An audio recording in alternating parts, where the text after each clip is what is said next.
Alhamdulillah, Alhamdulillah Rabbil Alamin, salatan wa salaman ala Rasulillah amma ba'd. Jamaah yang insyaallah dimuliakan Allah Subhanahu wa taala. Seperti biasa di Jumat subuh kita ada kajian tafsir tematik Al-Qur'an yang insyaallah dibimbing langsung oleh guru kita Kiai Amin. Haji Ilhamuddin Qasim MA. Insyaallah pada pekan kali ini kita akan membahas surah Toha, Quran surah ke-20 ayat 82, yakni Laghaffarun. Insyaallah mudah-mudahan kita yang mengikuti kajian kali ini mendapatkan ilmu serta keberkahan dari Allah Subhanahu wa taala. Amin ya rabbal alamin. Untuk itu, untuk mempersingkat waktu, kita langsung saja mendengarkan kajian ini. Eh, Kepada Ustadz kami persilahkan dengan hormat. Terima kasih. Bismillahirrahmanirrahim. Assalamualaikum warahmatullahi wabarakatuh. Waalaikumsalam warahmatullahi wabarakatuh. Alhamdulillahi rabbil alamin. Wassalatu wassalamu ala ashrafil anbiya'i wal mursalin. Sayyidina wa maulana Muhammadin. Wa ala alihi wa sahbihi ajma'in. Allahumma rabbana atina min ladunka rahmah wa hayyi lana min amrina rasyada. Amin ya rabbal alamin. Alhamdulillah dengan izin dan karunia Allah juga kita dapat bertemu kembali dan dalam kesempatan ini kita akan melanjutkan kajian kita masih berada di surah 20 surah Toha mengambil judul dari ayat 82 yaitu Laghaffarun yang lengkapnya berbunyi wa inni laghaffarun liman taba wa amana wa amila salihan thumma tada wa inni laghaffarun. Laghaffar, itulah judul kajian kita pada subuh hari ini. Semoga kiranya dengan mengkaji judul ini kita semua mendapatkan ampunan dari Allah yang Ghaffar. Amin ya rabbal alamin. Baiklah kita mulai saja melihat arti dan makna di bawah judul Laghaffarun. Arti dari Laghaffarun adalah benar-benar Maha Pengampun. Jadi Allah mengingatkan kita semua, wa inni dan sesungguhnya aku laghaffarun, benar-benar akan mengampuni, Maha Pengampun. Mari kita lihat dahulu terjemahannya.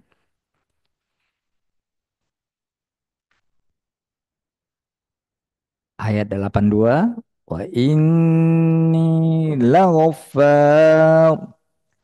Dan sungguh aku maha pengampun bagi yang bertobat, beriman dan berbuat kebajikan. Kemudian tetap dalam petunjuk. Nah, jadi laghafar, ghafar itu dalam gramatika bahasa Arab disebut dengan sighah mubalaghah, bentuk sifat yang tertinggi. Jadi kalau pengampun itu seorang manusia itu orang itu pemaaf, orang itu pengampun.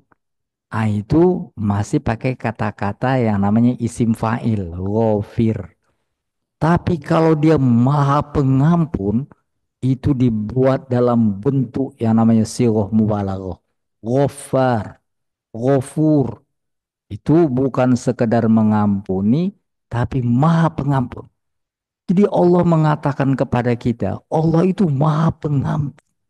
Jadi bukan sekedar mengampuni, maha pengampun. Maha pengampun Allah itu sampai Allah katakan tidak ada satu dosa pun yang tidak kuampuni. Itu janji Allah. Tidak ada satu dosa pun. Mau dosa apa saja. Selama orang itu mengikuti aturan mohon ampun yang benar. Tidak peduli dosanya membubung sampai ke langit ketujuh. Tidak peduli apapun dosanya. Allah akan ampuni. Itu yang ditegaskan di ayat kajian kita. Wa inni Dan sesungguhnya aku, kata Allah, laghaffarun, benar-benar maha pengampun. Oleh karena itu, Allah Subhanahu wa Ta'ala melarang kita untuk putus asa. Itu nggak boleh kita bilang sama orang, model kau ini nggak diampuni Allah. Itu tidak boleh. Itu tidak boleh kita katakan ke orang, tak boleh juga kita katakan ke diri kita. Sepertinya dosaku nggak diampuni lagi. Jangan begitu. Tidak boleh. Allah melarang itu. Seperti dikatakan di surat 39, pada surat 39 tentang pengampunan Allah yang tidak terbatas itu disebutkan di ayat 53. Saya akan bacakan dulu firman Allah yang berbunyi, surat 39 ya, Az-Zumar, Allah sebutkan begini.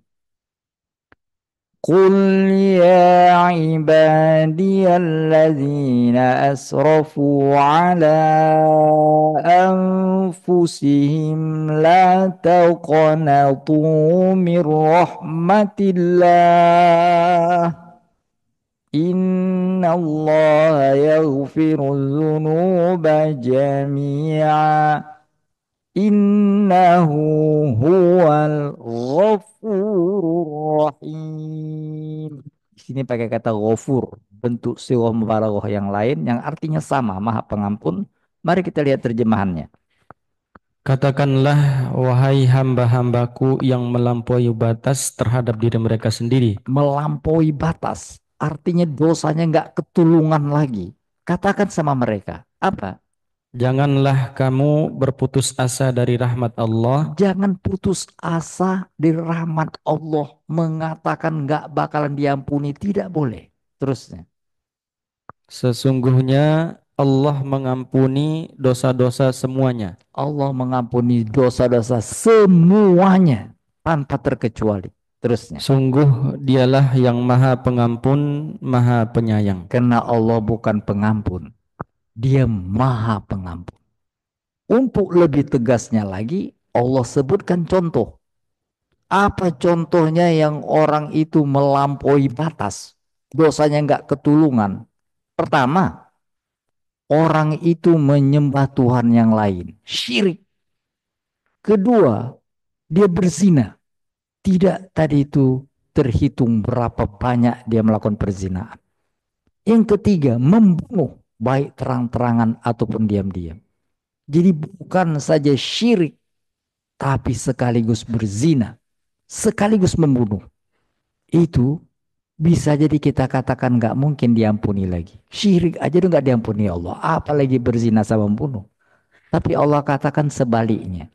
Sebaliknya maksudnya bila dia tidak bertaubat, maka tidak mohon ampun, betul, dia akan hina. Tapi kalau dia bertaubat, itu akan diampuni Allah. Allah akan beri kesempatan bagi orang tersebut membuka lembaran baru. Kena lembaran lama yang kelam, telah hancur. Seperti dikatakan di surah 25. Pada surah 25, ayat 68, saya akan bacakan dulu. وَالَّذِينَ لَا يَدْعُونَ مَعَ اللَّهِ إِلَٰهًا آخَرَ وَلَا يَقْتُلُونَ النَّفْسَ الَّتِي حَرَّمَ اللَّهُ إِلَّا بِالْحَقِّ وَلَا يَزْنُونَ وَمَن يَفْعَلْ ذَلِكَ يَلْقَ أَثَامًا. Dan orang-orang yang tidak mempersekutukan Allah dengan sembahan lain dan tidak membunuh orang yang diharamkan Allah kecuali dengan alasan yang benar, dan tidak berzina, dan barang siapa melakukan demikian itu, niscaya dia mendapatkan hukuman yang berat. Hukuman yang berat bagi orang-orang yang syirik, bagi orang-orang yang membunuh, bagi orang-orang yang berzina. Dosa yang berat yang lanjutnya, ayat selanjutnya, Yakni akan dilipat gandakan azab untuknya pada hari kiamat, dan dia akan kekal dalam azab itu dalam keadaan terhina. dia akan kekal dalam azab itu selama-lamanya dalam keadaan Nah, kecuali illa man taba wa amana wa amila amalan salihah. Kecuali orang-orang yang bertaubat dan beriman dan mengerjakan kebajikan, maka kejahatan mereka diganti Allah dengan kebaikan. Allah Maha Pengampun, Maha Penyayang. Diganti Allah. Jadi buku lamanya telah dihapus. Jembatan yang ada catatan-catatan kelam telah hilang. Allah ganti dengan buku baru. Allah akan ganti dengan kebaikan. Karena sekali lagi, Allah itu ghafurur rahimah, ghafar, maha pengampun. Itulah dia arti dibalik kata ghafar. Kata ghafar, maha pengampun. Dan makna dibaliknya adalah menyadarkan manusia agar bersikap yang benar terhadap ampunan Allah. Kenapa makna dibaliknya menyadarkan manusia agar bersikap yang benar? Karena melalui kata-kata ampunan, setan masuk. Masuk. Jadi contohnya begini. Jangan kau tidak membunuh, tidak berzina, tidak syirik. Udah, itu kan berarti dosa kecil. Buat dosa aja.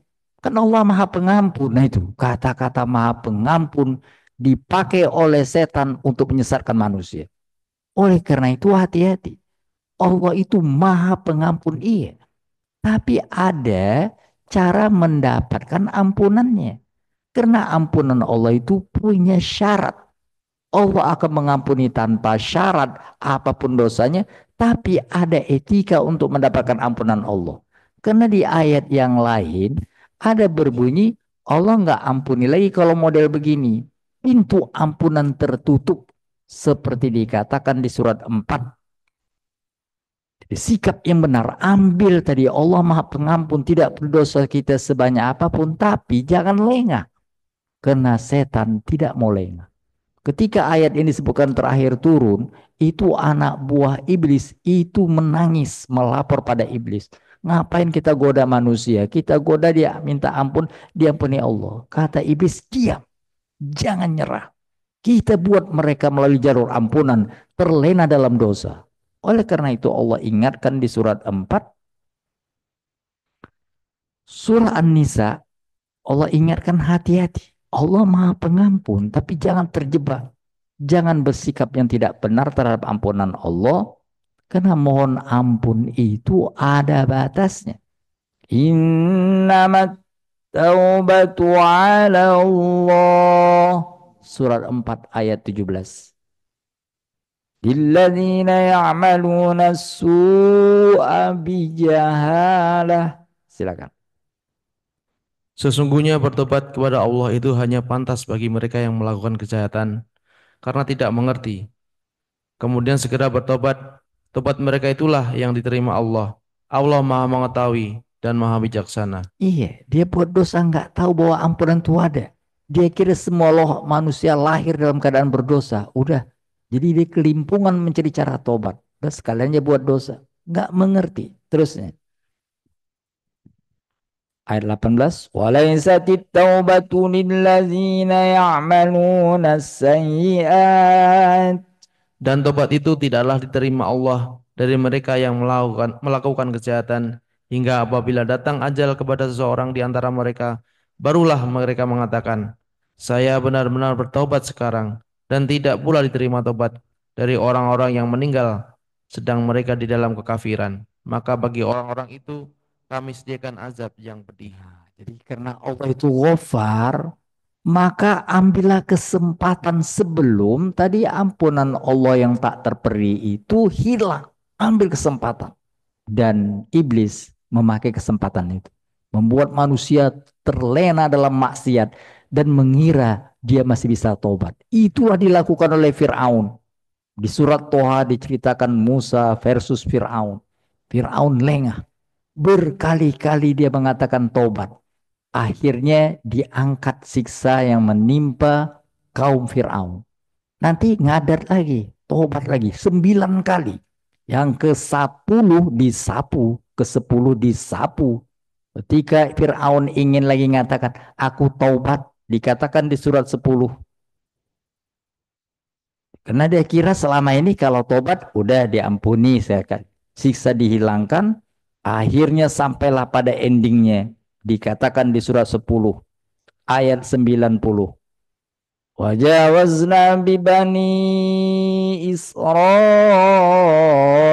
al-bahra fa'atba'ahum fir'aun wa junuduhu baghyan wa adwa.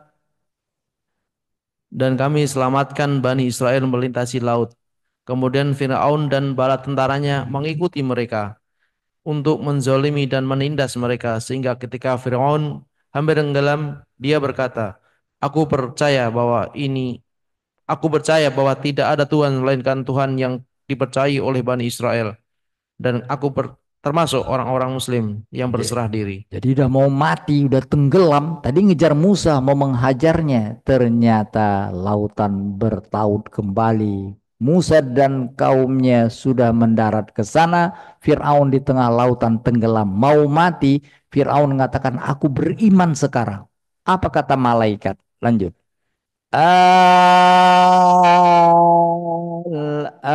Al-an. Mengapa baru sekarang kamu beriman? Padahal sesungguhnya engkau telah durhaka sejak dahulu. Hari gini baru kau ingat. Hari gini baru ingat. Nah, itu. Karena itu makna dibalik dari Al-Ghaffar menyadarkan manusia agar bersikap yang benar terhadap ampunan Allah Subhanahu wa taala. Bagaimana dimaksud dengan bersikap yang benar akan kita simpan pada bagian ketiga. Kita masuki dulu bagian kedua, hubungan al-munasabah. Hubungan judul yang lalu, lahul asmaul husna, dengan sekarang la ghafar. Bila judul yang lalu menjelaskan tentang asmaul husna, dan yang terpenting adalah ar-Rahman, ar-Rahim. Itu makanya bismillahirrahmanirrahim. Kita tidak katakan bismillahil malikil kudus. Kita katakan bismillahirrahmanirrahim. Ar-Rahmanirrahim. Kita ulang-ulang setiap hari untuk menegaskan asmaul husna itu diawali dengan ar-Rahmanirrahim.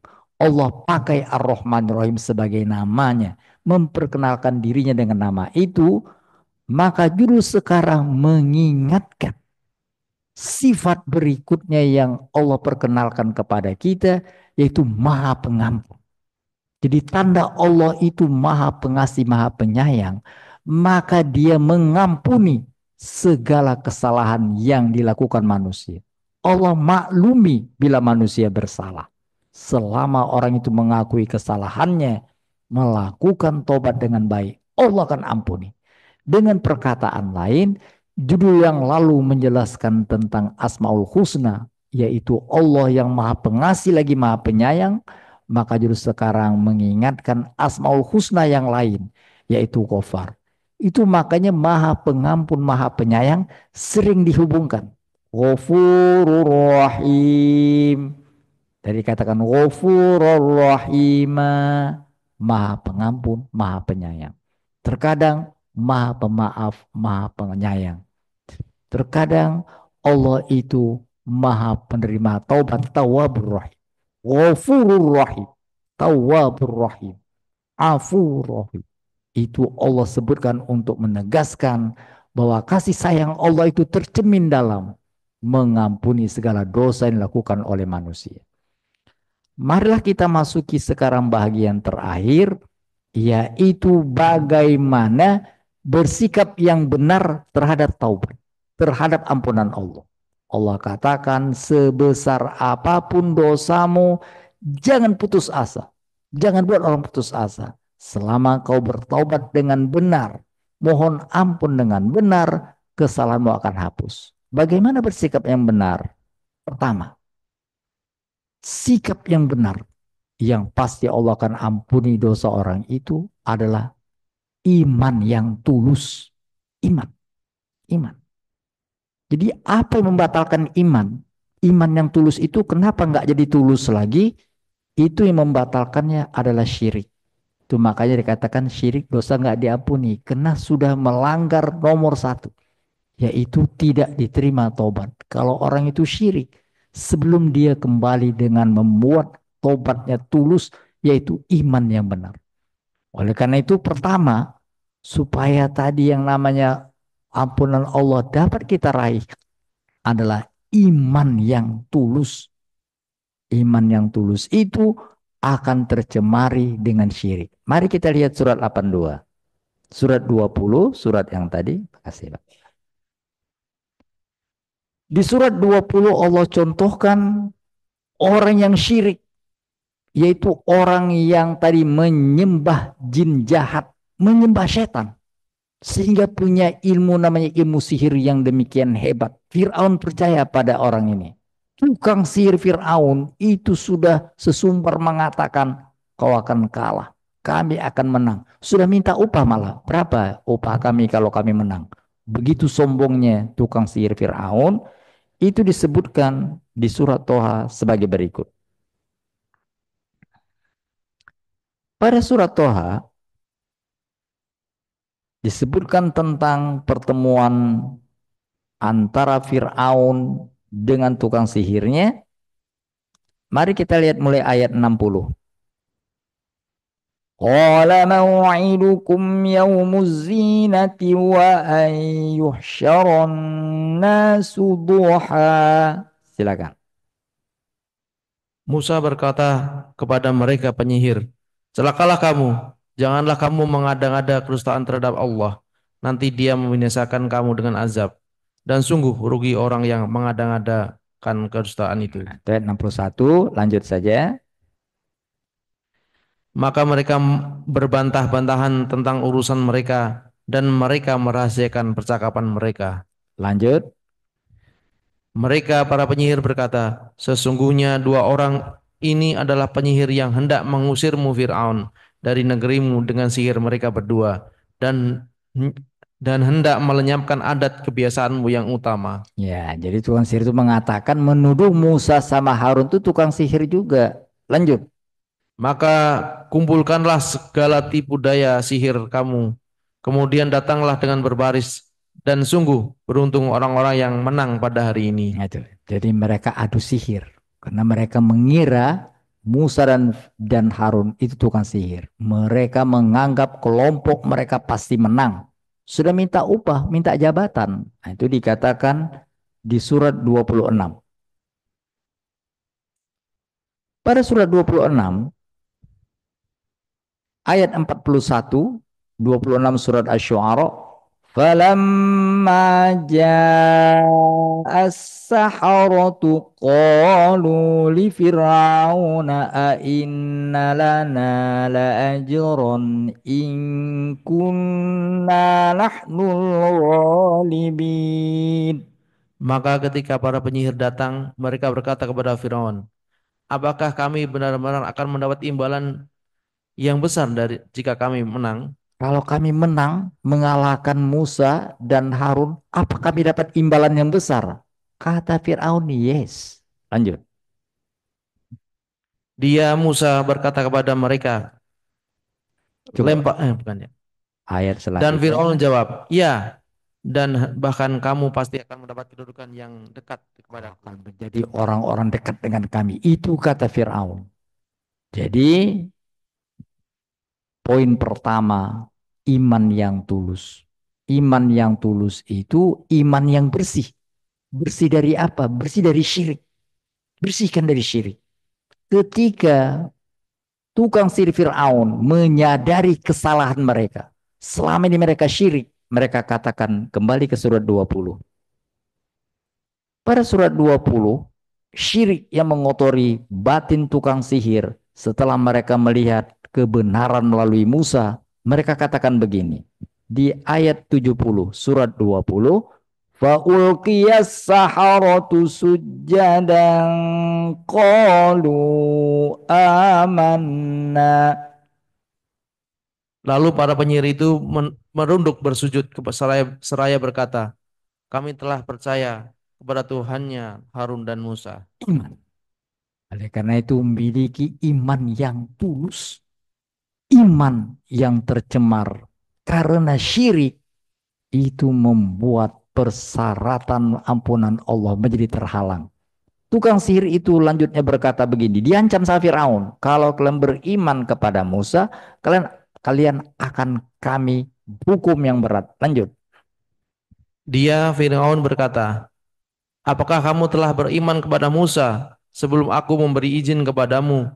Sesungguhnya dia itu pemimpinmu yang mengajarkan sihir kepadamu. Maka sungguh akan kupotong tangan dan kakimu secara bersilang. Dan sungguh akan aku salib kamu pada pangkal pohon kurma. Dan sungguh kamu pasti akan mengetahui siapa di antara kita yang lebih pedih dan lebih kekal siksaannya. Iman yang tulus itu tidak takut dengan ancaman. Apalah arti ancaman? Karena tidak pun diancam dibunuh, pasti mati juga. Oleh karena itu jawab dari tukang sihir Fir'aun, lanjut. Maka para penyihir berkata, kami tidak akan memilih atau tunduk kepadamu atas bukti-bukti nyata mukjizat yang telah datang kepada kami dan atas Allah yang telah menciptakan kami. Maka putuskanlah yang hendak engkau putuskan. Sesungguhnya engkau hanya dapat memutuskan pada kehidupan di dunia ini. Nah, ini suatu kata-kata yang baik untuk direnungkan. Jadi orang-orang tidak beriman menggadaikan imannya kena takut. Takut mati itu ujungnya. Memangnya kalau tidak tadi dibunuh orang, kita tidak akan hidup selamanya.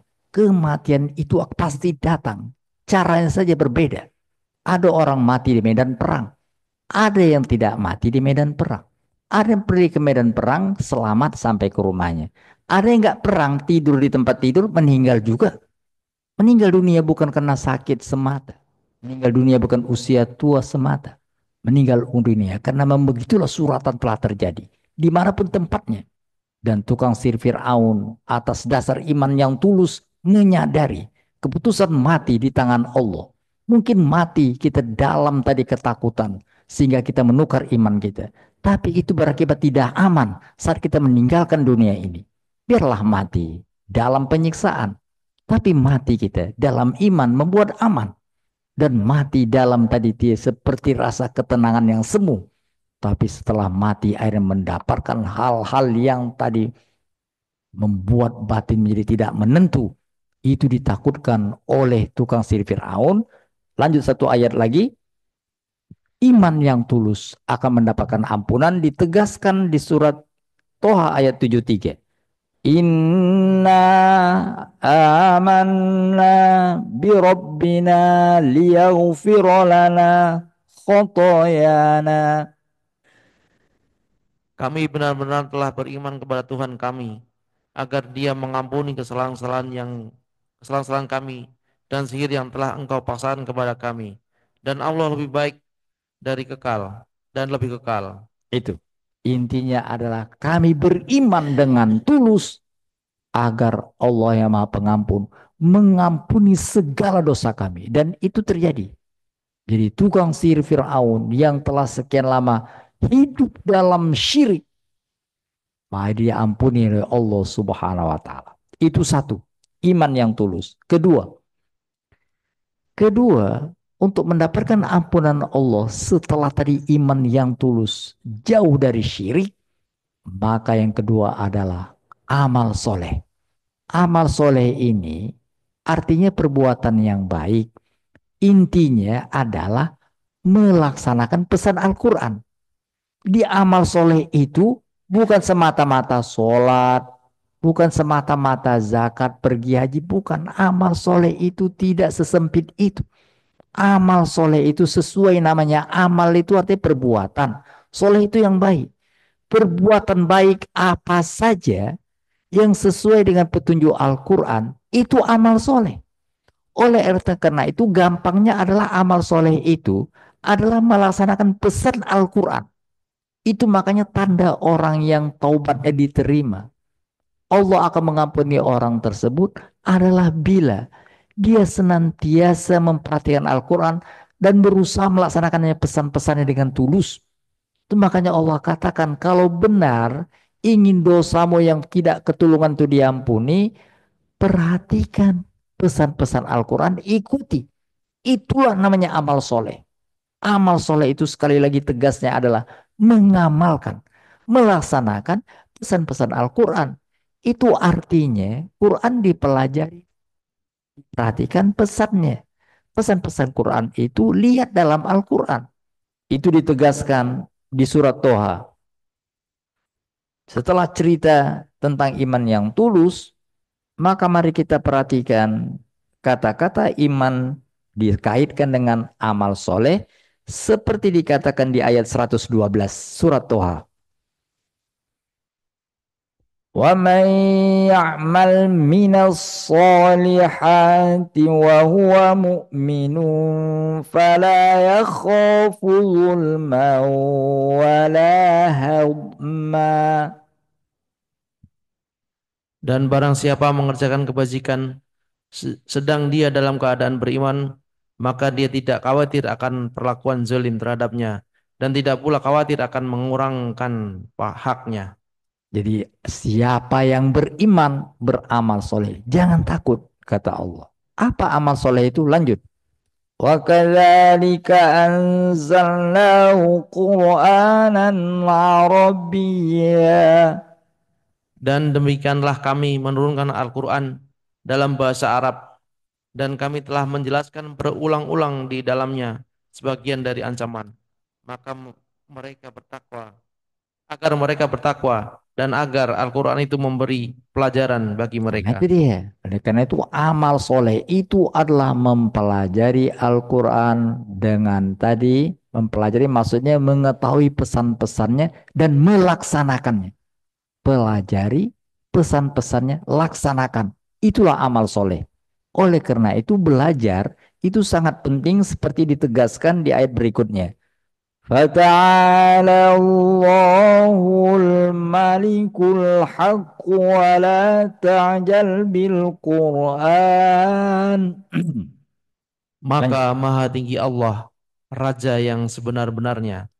Dan janganlah engkau Muhammad tergesa-gesa membaca Al-Quran sebelum selesai diwahyukan kepadamu. Dan katakanlah, ya Tuhanku, tambahkanlah ilmu kepadaku. Rasulullah sendiri yang Quran diturunkan kepadanya masih berdoa. Rabbi zidni ilma. Ayat itu ditutup dengan wakul. Wakul Rabbi zidni ilma. Rabbi zidni ilma. Itu doa yang diajarkan Allah kepada Muhammad Sallallahu Alaihi Wasallam. Wakul. Dan katakan hai Muhammad. Rabbi zidni ilma. Ya Tuhanku tambahilah. Tambahkan untukku ilmu. Ilmu tentang Quran. Pesan-pesan Al-Quran. Oleh karena itu, bila ingin taubat kita diterima, bila ampunan Allah akan menutupi segala dosa kita, tidak peduli sebanyak apapun, maka perhatikan Al-Quran. Itu makanya sekali lagi, ketika Allah katakan dosamu akan diampuni, Allah iringi, ikutin Al-Quran ya, disebutkan di surat 39. Surat 39 telah kita baca, ayat 53-nya yang menegaskan ampunan Allah yang tidak terbatas, jangan putus asa.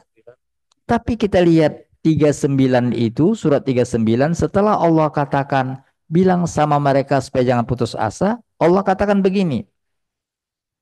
Tadi 53, sekarang lanjut 54.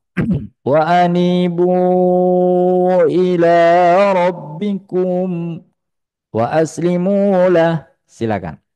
Dan kembalilah kamu kepada Tuhanmu dan berserah dirilah kepadanya. Maka sebelum azab kepadamu, kemudian kamu tidak akan ditolong. Sebelum datang azab kepadamu, maka kembali kepada Tuhanmu, berserah diri. Maksudnya hindari syirik, beriman yang benar. Lanjut. Dan ikutilah sebaik-baik apa yang telah diturunkan kepadamu, Al-Quran, dari Tuhanmu sebelum datang azab kepadamu secara mendadak, sedang kamu tidak menyadarinya. Nah, jadi yang kedua adalah setelah iman, amal soleh. Artinya apa amal soleh? Ikutin pesan Al-Quran. Itu yang kedua. Yang terakhir. Yang terakhir bila kita ingin mendapatkan ampunan Allah yang maha luas itu, yang menghapus segala kesalahan kita di masa lalu, maka setelah iman yang tulus, amal soleh, maksudnya melaksanakan pesan-pesan Al-Quran. Yang ketiga adalah cobalah hayati sifat Allah Maha Pengampun. Allah mengatakan dirinya Ghaffar. Allah mengatakan dirinya Maha Pengampun. Adopsi sifat Allah itu. Jadilah orang yang Maha Pengampun. Nah, untuk bahasa lainnya, jadilah pemaaf. Pemaaf. Jadi kalau kita ingin mendapatkan ampunan Allah, cobalah bersifat seperti sifat Allah. Jadilah pengampun juga. Kita dalam hidup ini pasti akan menghadapi hal yang nggak menyenangkan, hal yang menjengkelkan, orang menyakiti kita, orang mengata-ngatai kita, orang membuli kita. Itu kesempatan untuk melatih sifat Maha Pengampun. Allah nggak dikatakan Maha Pengampun kalau nggak ada kita yang berdosa. Itu makanya pasti orang berdosa. Kullu bani Adam khotoun. Semua anak cucu Adam itu pasti bersalah. Wa khairul khotoin at-tawwabun. Sebaik-baik orang yang bersalah itu yang taubat. Artinya Allah tahu benar kita akan bersalah. Itu dari awal telah disebutkan dalam kisah Adam. Adam bersalah. Itu untuk mengatakan nanti kita kan yang namanya anak cucu Adam akan melakukan juga kesalahan itu biasa. Itu maka disebutkan peristiwa Adam bersalah itu untuk mengingatkan kita. Sedangkan Adam levelnya nabi, makhluk yang paling mulia di sujud malaikat kepadanya, itu saja bersalah. Tidak ada masalah dengan bersalah. Tapi cobalah perbaiki diri kita. Salah satu cara memperbaiki diri kita adalah belajarlah untuk jadi pemaaf. Ketika orang tadi melakukan hal yang menyakiti kita, itu kesempatan kita untuk untuk mengadopsi sifat Allah. Jadi kita kan nggak bertemu orang, ku maafin kau ya. Dia kan katakan, memang ku salah, enggak, ku maafin aja. Itu enggak konek. Kita baru tadi namanya memaafkan kalau orang itu bersalah. Itu makanya Allah katakan, kalau orang membuli kita, orang menyakiti kita, itu bagus, bagus. Asal jangan ditantang. Sepertinya hari ini nggak enak kalau nggak dibully. Coba bully saya, jangan begitu. Tapi kalau kita disakiti orang, itu bagus. Allah katakan itu bagus. Kenapa? Kesempatan kita untuk menunjukkan kita pemaaf atau tidak. Kalau nggak kita disakiti, dari mana ketahuan kita sifat pemaaf? Allah mengetahui hambanya berdosa, maka dia katakan dia pengampun. Oleh karena itu belajarlah sifat Allah pemaaf. Dan itu penting. Karena kalau kita tidak pemaaf, kita akan menjadi bulan-bulanan setan. Tuh, makanya sekali lagi, di kelompok kita, kadang-kadang itu dari teman kita. Kadang-kadang dari pergaulan kita. Itu banyak menyakitkan hati. Bersiap-siaplah menunggu kabar baik. Latihan untuk mengambil sifat Allah Ghaffar. Pada surat 24 ayat 11 dikatakan begini. 24 ala surah An-Nur ayat 11. Innalladzi baca. Sesungguhnya orang-orang yang membawa berita bohong itu adalah dari golongan kamu. Janganlah kamu mengira berita itu buruk bagi kamu, bahkan itu baik bagi kamu. Itu bagus. Orang tadi membuli kita, mengata-ngatai, menyebarkan fitnah. Bagus kata Allah. Terusnya. Setiap orang dari mereka akan mendapat balasan dari dosa yang diperbuatnya. Jangan pikirkan dia lagi, kok dia begitu, nanti kita yang sakit. Kok dia begitu, biar urusan malaikat mencatat dia. Urusan kita adalah membangkitkan sifat Allah pemaaf itu. Terusnya. Dan barang siapa di antara mereka yang mengambil bagian terbesar dari dosa yang diperbuatnya, dia mendapat azab yang besar pula. Nah, itu makanya ketika Abu Bakar disakiti oleh keluarganya. Keluarga Abu Bakar itu adalah keluarga yang miskin. Ada seorang keluarganya ikut Abu Bakar hijrah, miskin. Sudah gitu bergantung dengan Abu Bakar. Abu Bakar karena namanya saudara itu orang itu disupport. Tapi orang itu menyakiti perasaan Abu Bakar. Abu Bakar mengatakan gak ku bantu lagi. Sumpah gak ku bantu. Ayat 22-nya. Tadi ayat 11. Sekarang ayat 22. ولا يأتل أولو الفضل منكم والسعة أن يؤتوا أولي القربى.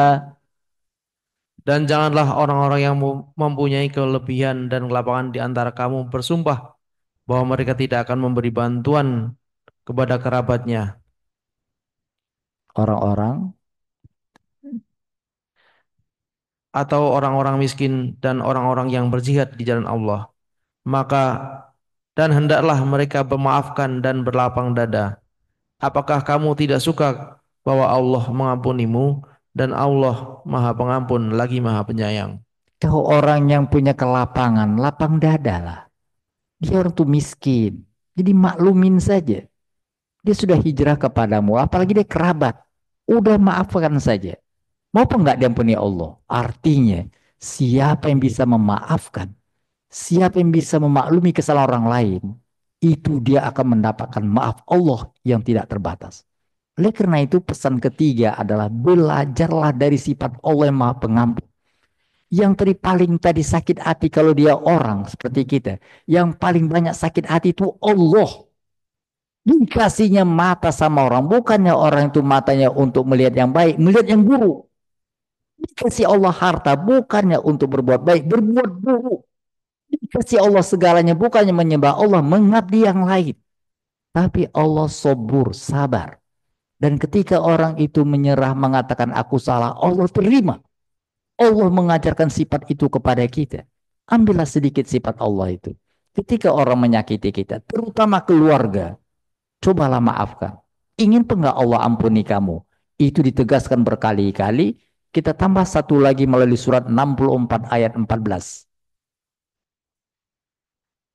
Surat 64 atau Ghabun ayat 14 mengatakan, Ya ayyuhalladzina amanu inna min azwajikum wa auladikum aduwwan lakum fahzaruhum.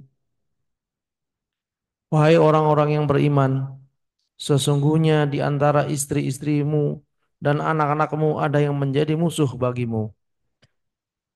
Maka berhati-hatilah kamu terhadap mereka. Dan jika kamu maafkan dan kamu santuni serta ampuni mereka, maka sungguh Allah Maha Pengampun dan Maha Penyayang. Ya. Kalau kau ingin Allah ampuni, Allah kasihi kamu. Nanti bila di keluargamu ada terjadi permusuhan, kebencian, cobalah pertama maklumi mereka, maafkan. Santun, kata-kata, hati-hati. Kata-kata itu kunci nomor dua, santun. Jangan timbulkan kata-kata memancing emosi. Kenapa itu jadi bermusuhan lagi? Gara-gara kata-kata, diam saja. Jadi maafkan, maklumi. Santuni, kata-kata santun. Kenapa terjadi di sana ada yang panas? Karena kita melemparkan api. Dari mana api? Dari mulut. Oleh karena itu santun. Dan mohon ampun kepada Allah untuk kesalahan kita yang terkadang melontarkan kata-kata menyakitkan. Dan mohon ampun kepada Allah untuk kesalahan dia yang memancing emosi kita. Siapa melakukan itu? Mengadopsi sifat Allah Ghafar. Maka Allah Maha Pengampun. Akan mengampuni kesalahannya. Itulah tiga pesan penting di bawah judul Ghafar untuk mendapatkan ampunan Allah, iman yang tulus, amal soleh yaitu melaksanakan pesan Al-Quran dengan baik, dan mengadopsi sifat Allah yang Maha Pengampun. Semoga kita semua menjadi orang-orang yang mendapatkan ampunan Allah Subhanahu wa Ta'ala. Amin ya rabbal alamin. Shadaqallahun azim. Assalamualaikum warahmatullahi wabarakatuh. Waalaikumsalam warahmatullahi wabarakatuh. Baik, mungkin itu saja pemaparan materi dari guru kita. Mudah-mudahan apa yang beliau sampaikan bisa kita amalkan insya Allah. Untuk itu, bagi jamaah via Zoom atau via offline yang ingin bertanya, kami persilahkan dengan hormat.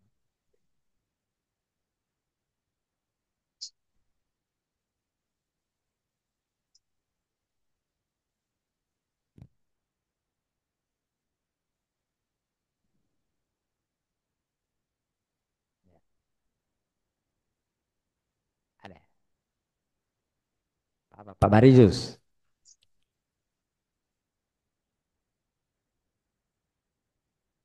Baik, sebelum kita tutup, mari kita dengarkan langsung sepatah dua kata dari Bapak Syahrir Haji Tanjung.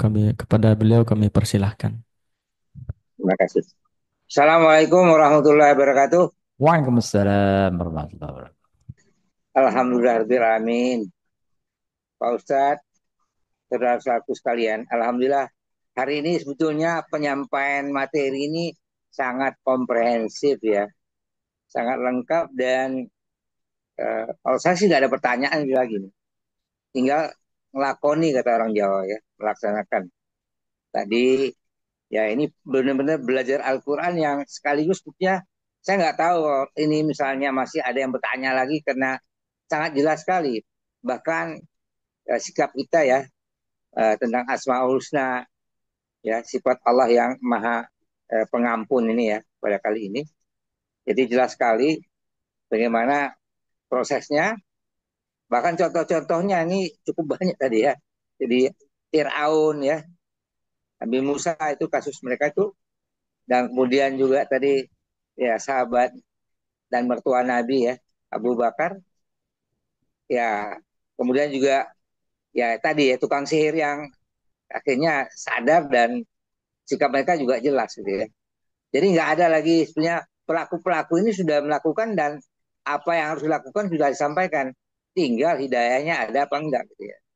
Jadi sekali lagi ya belajar Al-Quran tadi disebutkan bahwa selalu bijin ilmi tadi Pak ya itu memang kuncinya dan saya bahwa dari apa yang disampaikan ini tinggal kita melaksanakan Mbak tetap pada iman dan amal soleh kan gitu Pak ya dan selalu terakhir itu luar biasa itu Pak santun terus ya dan ini nggak gampang ya kadang-kadang emosi kita namanya manusia ya dikerjain setan itu akhirnya juga mungkin kadang-kadang muncul ya muncul tanpa sadar tapi mungkin juga sadar artinya dia tahu bahwa itu akan nyakitin orang disengaja biar orang itu dibalas gitu ya sekali lagi dari apa yang saya sampaikan bahwa mari kita ikutin apa yang disampaikan tadi dan insya Allah kita akan selalu dalam keadaan eh, fitrah Amin. keadaan bersih demikian terima kasih wabillahi taufiq wal Assalamualaikum warahmatullahi wabarakatuh. Waalaikumsalam Waalaikumsalam warahmatullahi warahmatullahi wabarakatuh. wabarakatuh. Terima kasih. Baik. Eh, Kami ucapkan terima kasih kepada jamaah yang hadir via Zoom atau via offline. Mudah-mudahan dengan kehadirannya jamaah sekalian menambah wawasan bagi kita semua insyaallah. Amin ya rabbal alamin. Yang kedua, kita doakan juga guru kita, mudah-mudahan Allah sehatkan badannya, Amin. Allah mudahkanlah segala urusannya. Amin ya rabbal alamin. Untuk itu kami minta Ustadz untuk menutup atau mengakhiri kajian kali ini. Baiklah kita tutup bersama dengan membaca doa kafaratul majlis. Subhanakallahumma wa bihamdika asyhadu an la ilaha illa anta astaghfiruka wa atubu ilaik. Assalamualaikum warahmatullahi wabarakatuh. Waalaikumsalam. Assalamualaikum warahmatullahi wabarakatuh. Ya, bismillah.